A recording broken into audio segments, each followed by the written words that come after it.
How to play the guitar, fingerpicking or fingerstyle, lesson 3. This lesson is part of the GCH Guitar Academy Fingerstyle guitar course, and it's an update of a lesson I did a while ago. However, some of the links and references have changed.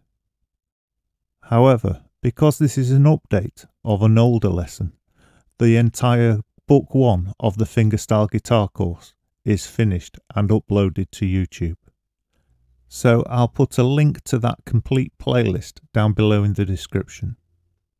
And if you've just found these lessons, you might find it wise to go to that playlist and start with lesson 1. And you can get the accompanying PDF ebook with all the lessons and all the tabbing completely free at www.ebooksforguitar.com. Right, let's get on with the lesson. And in this lesson, you'll be learning the tune Autumn Rain by Sad Fantasy. And the chances are you haven't heard this tune before, because it was especially composed for this guitar course. So before we learn how to play it, here's what the tune sounds like.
To make it easier to learn this tune, we'll break it down into 3 sections: a beginning, a middle and an end. However, once you've learnt the beginning, you've also learnt the end, because they're so similar. However, before we get started, let's take a look at a symbol that appears in this tune, but you might not have seen before. This is a fermata, and it means to pause. So whatever note or rest it's over, you should pause for a moment on. The strange thing about this is that it isn't a fixed period, so you can't really practice it with a metronome, as it won't fit from beat to beat. In this particular piece, I'd suggest that the pause should be the equivalent of taking a breath.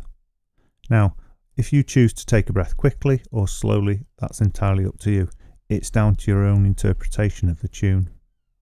And that's partially what we'll be learning in this tune. It's not only the finger picking pattern, which we already know, but we're introducing this idea of interpreting the music in order to make it work better for yourself. So we'll look at this as we go through the tune. Right, let's learn to play the first section of Autumn Rain. In this section there's 4 chords, or really you could even interpret it as 2 chords where we just add and remove fingers in order to enhance the chords. Before attempting to fingerpick these chords, let's just strum them. First, strum a C major, then add the 4th finger to the 3rd fret of the B string, and this creates the C add 9. Notice it isn't necessary to remove the 1st finger. You can if you want, but I actually think this will slow you down, because the next chord you want to go to is an A minor, and if you play the A minor to the C, you'll notice the 1st finger doesn't move, so I'd actually recommend keeping it in place. So let's see that again. C major, then we add the 4th finger to create a C add 9. Now we can go on to the next stage by taking off the 4th finger and moving the 3rd finger across to create an A minor, and then by removing the 1st finger we have the final chord, which is A minor add 9. So that's all 4 chords. Let's see that again a little more quickly. C major, C add 9, A minor, A minor add 9. That's the first 4 chords. If you need to, pause the video here and practice them for a few minutes until you're more confident with them. Here's the first 4 chords being played again, but this time with a metronome beat. And we'll play through the 4 chords twice, firstly with 1 chord every 2 bars, and then we'll play them twice again, but this time with 1 chord per bar, and there'll be a 2-bar introduction, so you can try and play along with it if you want.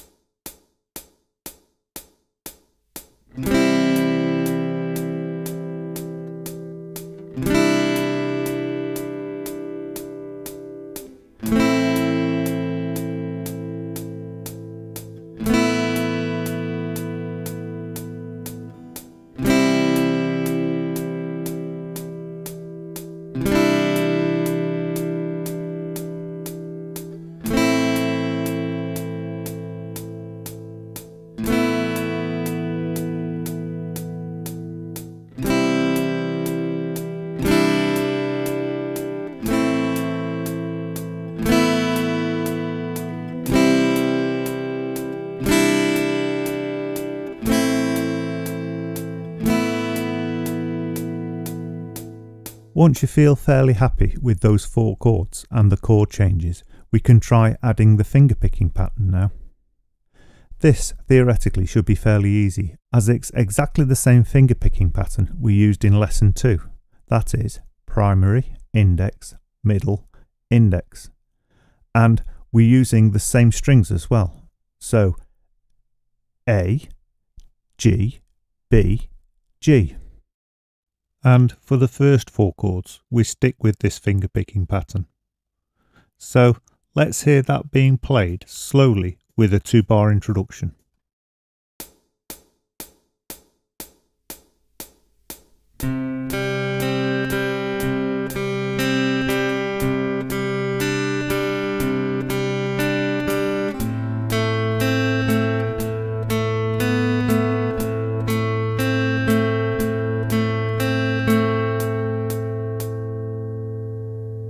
Looking at the second line of the tune, you'll notice it's exactly the same as the first line of the tune, except for the last bar, where it finishes on the A string with the primary finger.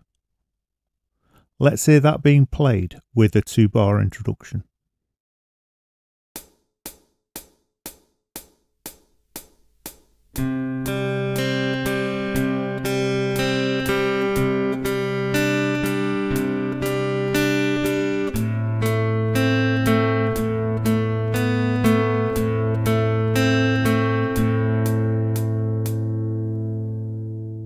You could pause the video again here and practice those two lines until you're happy with them.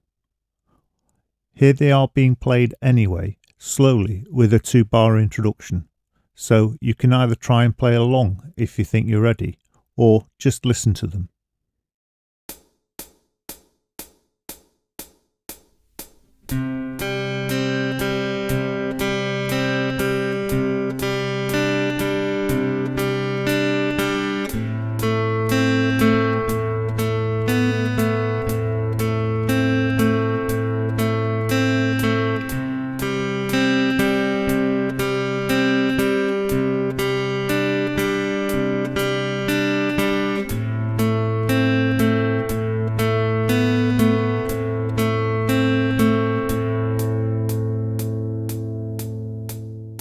Right, let's have a look now at the second part of the tune, or the middle section. This section is a lot longer and more involved than the first part, and indeed the last part. You'll notice most of the chords we've already covered, except for one, and that's the E7. And this is a different E7 than the ones we've got in the chord charts. As we've just been doing with the C add 9, we're adding the 4th finger to the B string to create the E7. So let's try that now. Now try just going between the E and the E7 just to get used to that movement of the little finger.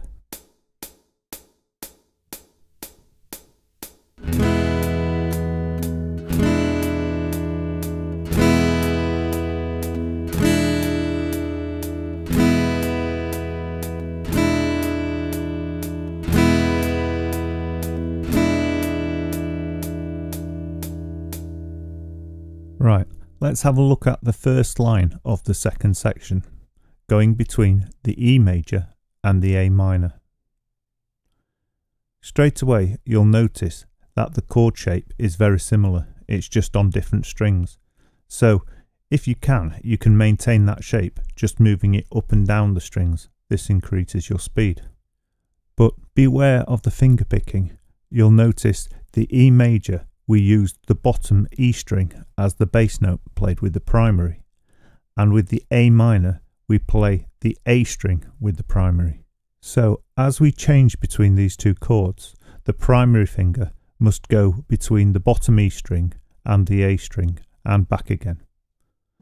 Here that is being played with a 2-bar introduction, so you can try and play along if you think you're ready.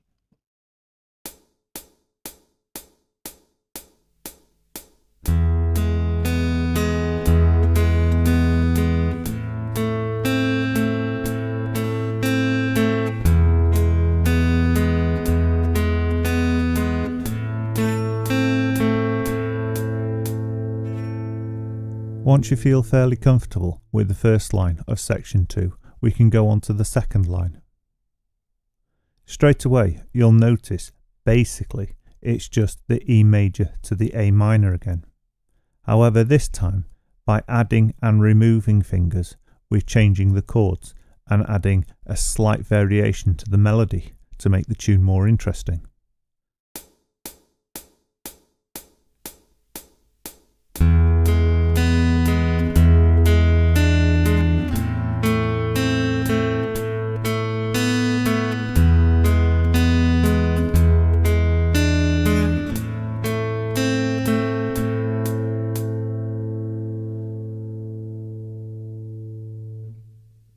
Most of the changes in this line we've done in previous exercises. We've already done the E major to the E7th change, and we've done the A minor to the A minor add 9 change. However, we've never done the change between the E7 and the A minor, or the A minor add 9 to the E major. The easiest way to learn this line then is actually to deal with it all in one go and try to learn the line. So let's hear it played nice and slowly so you can see and hear how it's done, and then try it yourself and slowly build up the speed and the fluency until you're happy with it.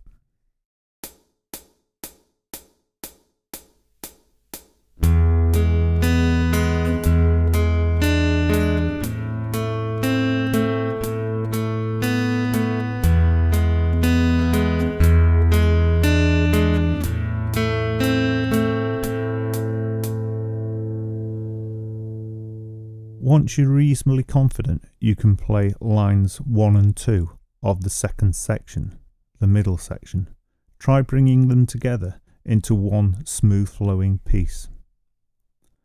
Obviously you need to start nice and slowly, but then as you can speed up. But remember, the most important thing is the flow, and in order to get this you have to concentrate on trying to build the speed of the chord changes and the fluency of the chord changes.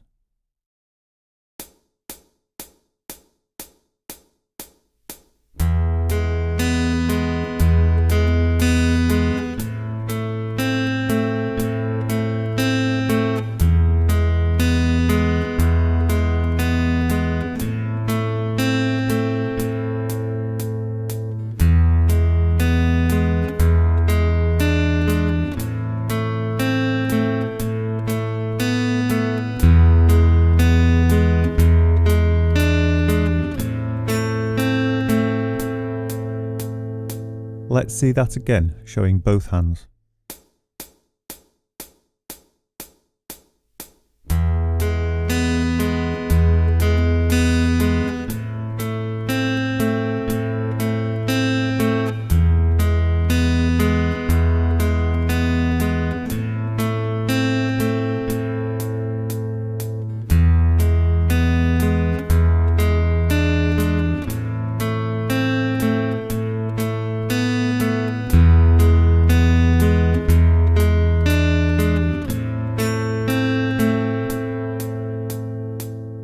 Okay, let's look at the last two lines of the second section, the middle section.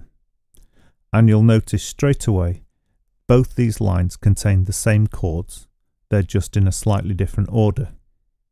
The first line is D major, A minor, D major, E major.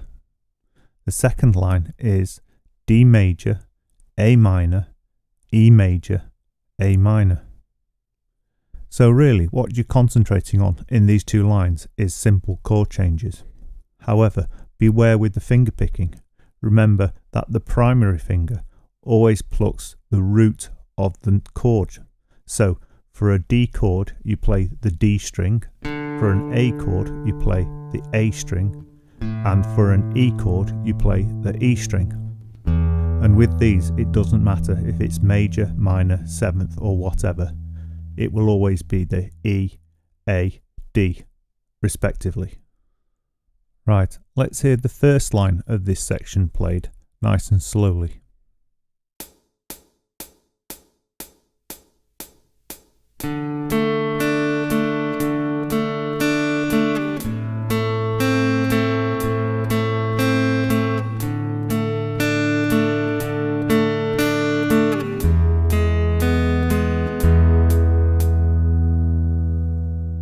You want to practice this until you feel reasonably happy with it, and then we'll try the second line of this section. So let's hear that played nice and slowly.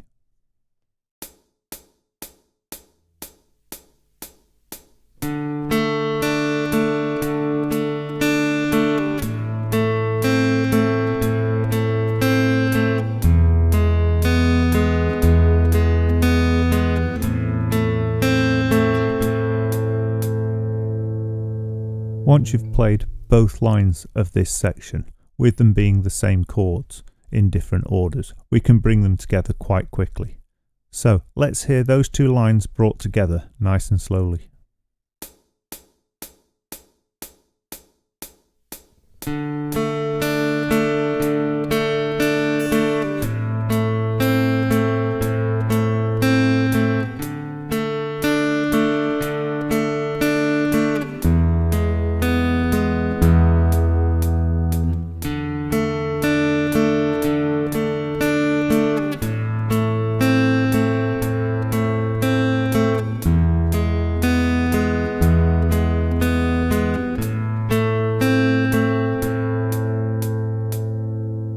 Let's see that again, showing both hands.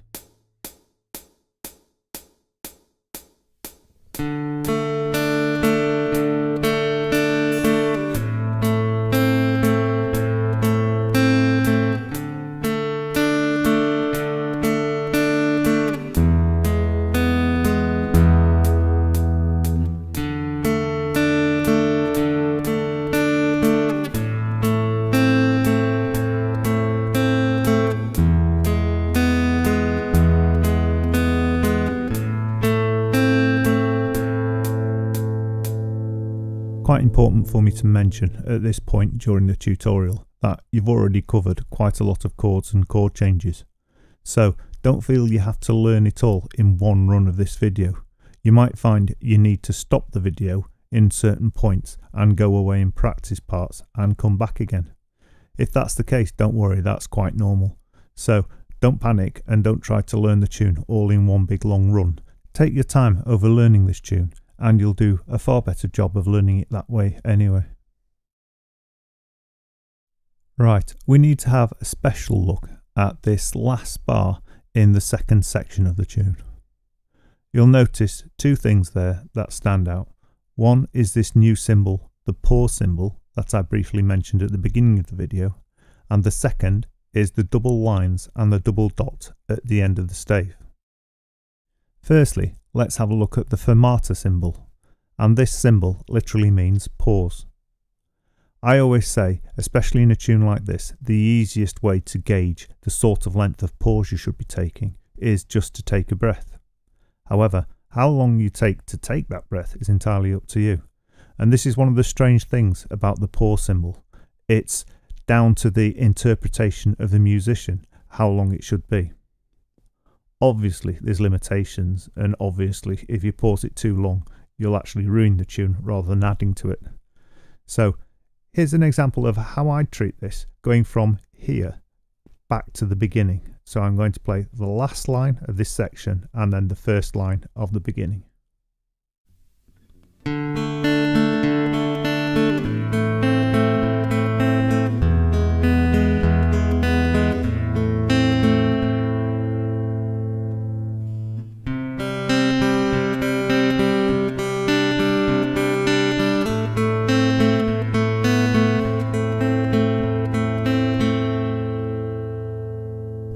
Right, let's hear that again.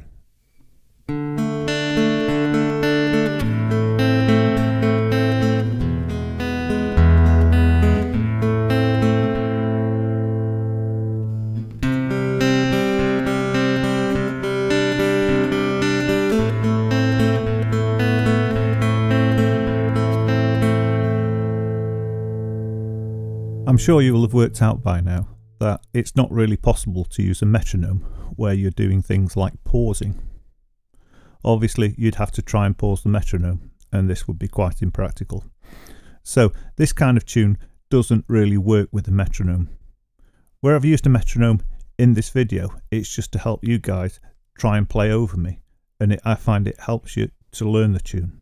However, when you've got the whole tune from start to finish, you want to try playing it without a metronome.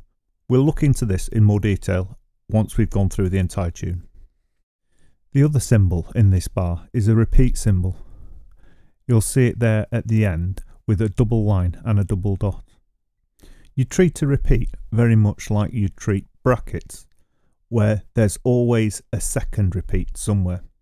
So if you look back to the very beginning of the piece, you can see there's a repeat mark facing the other way. What this means is you repeat everything between these two marks. So basically, when you are playing this tune, you play from the beginning down to this point, pause, and then go back to the beginning and play the entire thing again. However, the second time, you'd pass straight through the repeat symbol and play the last bit of the tune. It can be a little confusing, repeat marks, when you first use them.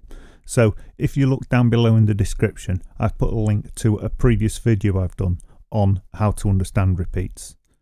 And that tutorial goes into a lot more detail about repeats. Right, let's have a look at the very last section of the tune. And looking at this, straight away you can see it's actually quite easy, because all you're actually playing is the first section of the tune 1.5 times and then just repeating a chord change between the A minor and the A minor add 9 over and over again. Let's hear this last section played.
Let's hear the entire tune played once again, however this time with a metronome beat in double time.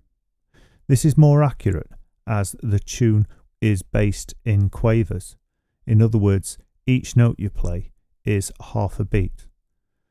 So we'll hear that now, and I will be talking over the top of it to tell you where you are, just to make sure you've understood the arrangement.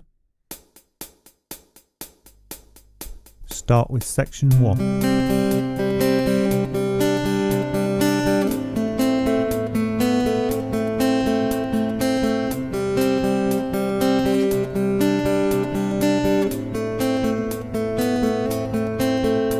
Section 2.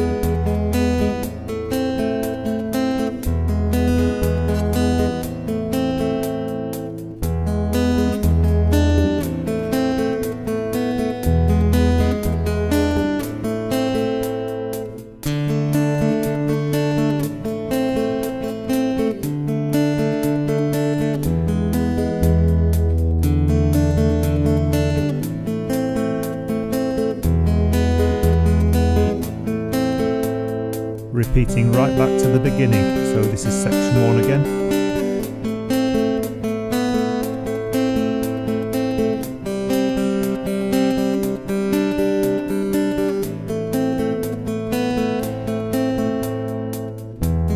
And this is obviously section 2 again.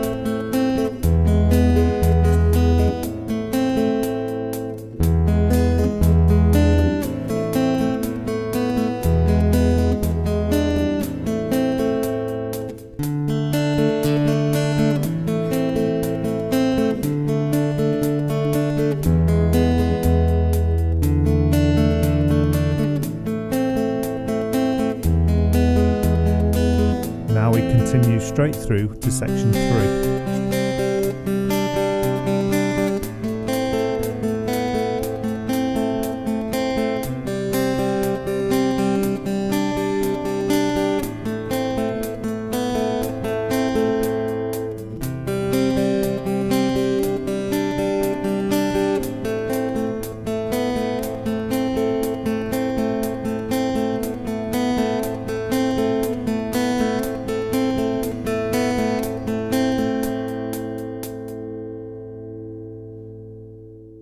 Right, let's hear that again, but this time without me saying anything. And as usual, there's a 2-bar introduction in case you want to try and play along.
Right, I'm just going to do a brief explanation of something a little unusual and something I don't think is taught enough in guitar lessons, especially online ones. When playing a tune like this, which is free time or open time, where you can change the speed and pause and use your own interpretation, I think there's a lot of scoping there to improve the way you sound. For example, you can speed up and slow down the tune to create an emotional response. However, you can also use this to your favour if, for example, you have a particular chord change you struggle with. So if I had a real struggle with a chord change, for example a D, I could slow the tune down towards the D and then speed it up again once I passed the D. Obviously this doesn't work in all music, only in this sort of open time tune. However, there is another point about this as well, and that is that it improves the way you sound. The whole point of music is to create an emotional response. And because of this, when you're playing a musical instrument, it's just as important that you have the ability to act as well as play the instrument, because you have to create the feeling with the instrument. If you look around on YouTube, or if you go into a guitar shop and listen to people coming and trying guitars, it's amazing how many times you'll hear people play a tune, but if you actually listen to it, there's just something wrong and something missing.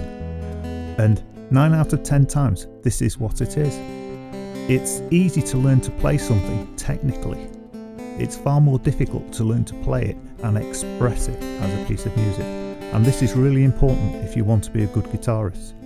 And also if you want to stand out as a guitarist. So with this tune, it's worth you playing around, slowing down, speeding it up, playing the instrument more quietly or more loudly to try and create this emotional response. At the end of the day, there are actually symbols for expression that I could have put over the tab and taught you how to read. However, this wouldn't have done you any real good, because you want to learn to express things yourself and learn to put expression into the music without having to follow specific instructions. Right, just so you can understand what I've been talking about, I'll do some examples now in order to give you a good idea.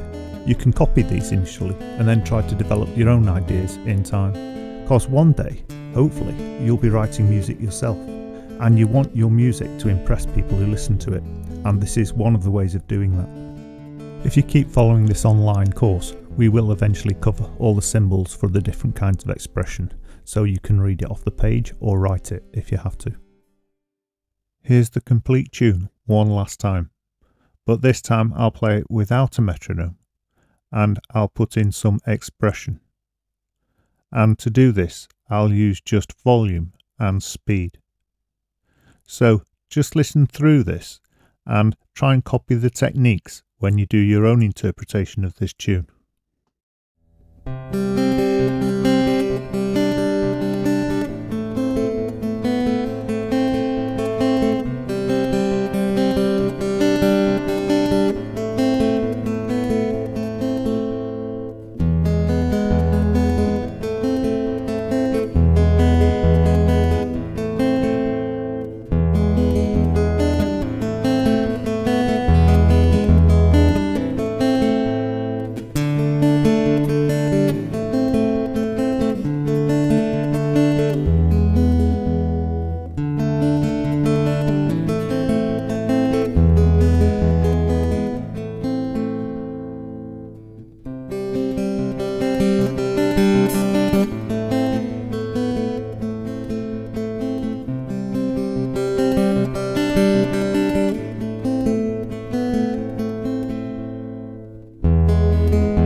that's the end of this lesson. And if you enjoyed the lesson, or if you'd like to support the channel, please like, subscribe and hit the bell icon. And that way you'll be notified when I upload new lessons. And you'll also help the channel to survive. And if you'd like a copy of the PDF ebook for the whole of Book 1 of the Fingerstyle guitar course, you can find it at www.ebooks4guitar.com. And there you'll also find a lot more free guitar lessons. Thank you very much for watching, and hopefully you'll be back soon for more guitar lessons.